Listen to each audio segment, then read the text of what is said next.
Hello friends, आप सब लोग कैसे हैं। उम्मीद करती हूँ आप सब लोग अच्छे होंगे। So be at home and be safe. So स्वागत करती हूँ आप सब लोगों का आपके अपने यूट्यूब चैनल पर, जिसका नेम है Bansal education hub.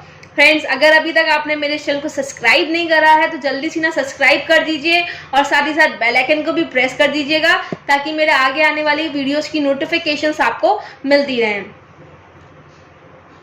So friends, अगर अभी तक आपने मेरे इस वीडियो को लाइक नहीं करा है, शेयर नहीं करा है, तो फटाफट से ना लाइक कर दीजिए और साथ ही साथ शेयर कर दीजिए फेसबुक पर, व्हाट्सएप पे, या जहाँ पर भी आपके फ्रेंड्स हैं अपने फ्रेंडों में शेयर कर दीजिए ताकि उनको भी मेरी इस वीडियो का बेनिफिट मिले। सो फ्रेंड्स, आज की जो वीडियो वो क्लास 11 के लिए हमने अपनी लास्ट वीडियो में डिस्कस करा था इसके क्वेश्चन आंसर्स को, और मैंने आपको बताया था कि मैं केस स्टडी के लिए एक और वीडियो लेके आने वाली हूँ जहाँ पे आपको इसके नोट्स भी प्रोवाइडेड होंगे। तो ये है वो वीडियो केस स्टडी के लिए। फ्रेंड्स, चलो इसको स्टार्ट करते हैं, क्योंकि केस स्टडी सॉल्व करने में बहुत मज़ा आता है और आई नो कि आप लोगों की ये फर्स्ट केस स्टडी होगी, आप लोग पहली बार से सॉल्व कर रहे होंगे।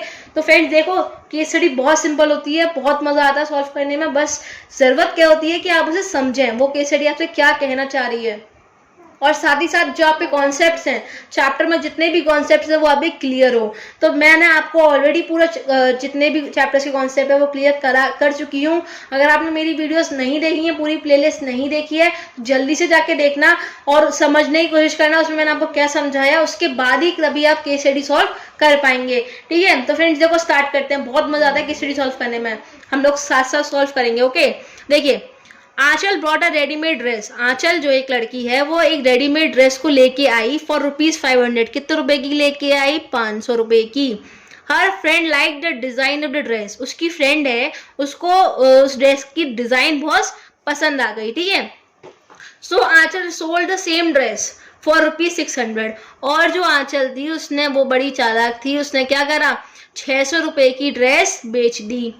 ठीक है, उसी को बेच दी एंड मेड प्रॉफिट ₹100। और 100 रुपए का क्या कमा लिया? प्रॉफिट।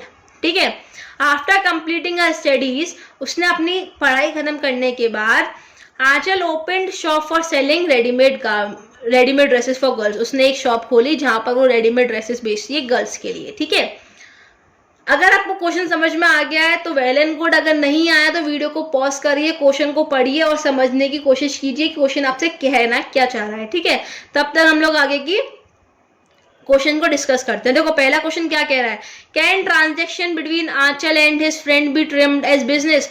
क्या जो आंचल और उसकी फ्रेंड के बीच में जो ट्रांजेक्शन हुआ, यानी कि जो 500 रुपए की ड्रेस उसने 600 रुपए में बेची है, क्या वो बिजनेस है?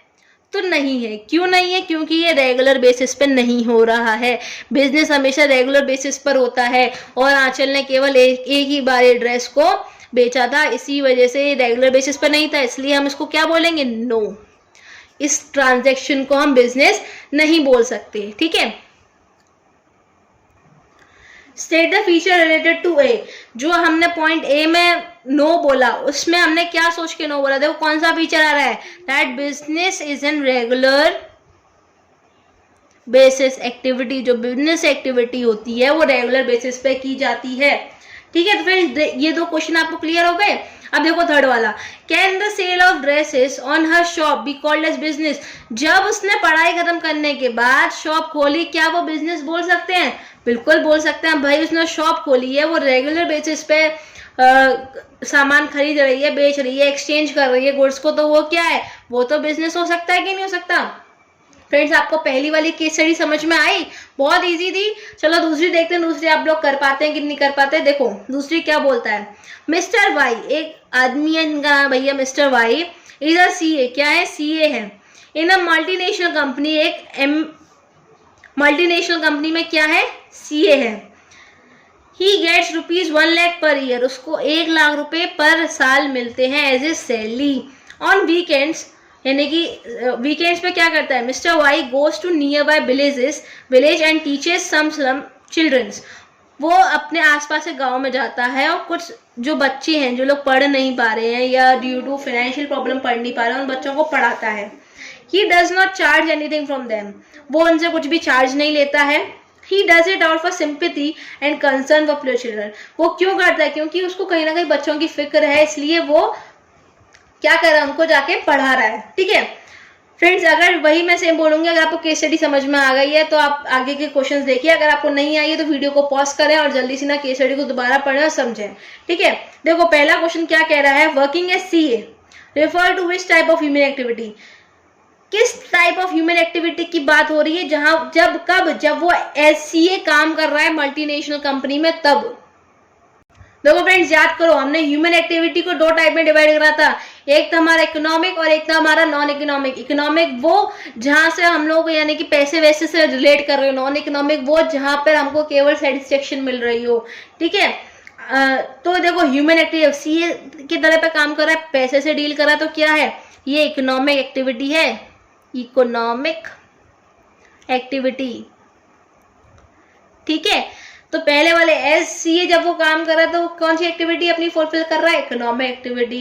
देन हम लोग का नेक्स्ट क्वेश्चन क्या कह रहा है, teaching student in slum refers to which type of human activity. जब वो स्लम में बच्चों को पढ़ा रहा है तब वो किस टाइप की ह्यूमन एक्टिविटी कर रहा है, नॉन इकोनॉमिक कर रहा है। फ्रेंड्स देखो क्यों नॉन इकोनॉमिक कर रहा है, क्योंकि वो बच्चों से पैसे चार्ज नहीं कर रहा। देखो ये लाइन लिखिए, he does not charge anything from them, he does it out of sympathy और कंसर्न के लिए कर रहा है उन लोगों के लिए। ठीक है, देन हमारा थर्ड क्वेश्चन है, identify the values followed by mister Y. Mister Y ने जो जो वैल्यूज को फॉलो करा हमें वो बताओ।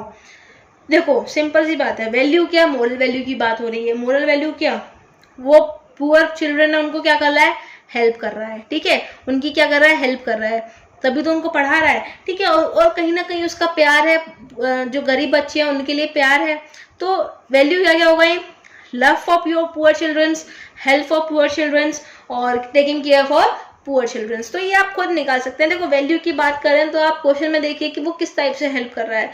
ठीक है, हेल्प कर रहा है तो देखो यहाँ पे आप खुद लिख सकते हो, उनकी हेल्प कर रहा है, उनका ध्यान रख रहा है, उनका कहीं ना कहीं प्यार है, इसलिए तो वो उन लोगों को पढ़ा रहा है, उन बच्चों को पढ़ा रहा है। ठीक है, तो हम लोग ये क्वेश्चन उम्मीद करते हैं आपको समझ में आया होगा। चलो हम अपने दूसरे क्वेश्चन की तरफ बढ़ते हैं। साइज देख के घबराना मत फ्रेंड्स, क्वेश्चन बड़ा है लेकिन इजी है। केस स्टडी हमेशा इजी होती है, बस प्रॉब्लम क्या होती है, आप उसे जब तक समझेंगे नहीं तब तक आपको उसमें प्रॉब्लम आएगी। देखो समझने की कोशिश करते हैं। Sanjay wants to start a wholesale business. Sanjay जो है उसे होलसेल बिजनेस को स्टार्ट करना है for readymade garments, but he is hesitating as it involves various problem. वो कहीं ना कहीं घबरा रहा है क्योंकि इस बिजनेस को स्टार्ट करने में उसे काफी सारी प्रॉब्लम्स को फेस करना पड़ेगा, such as customers for moving goods from place of production to market.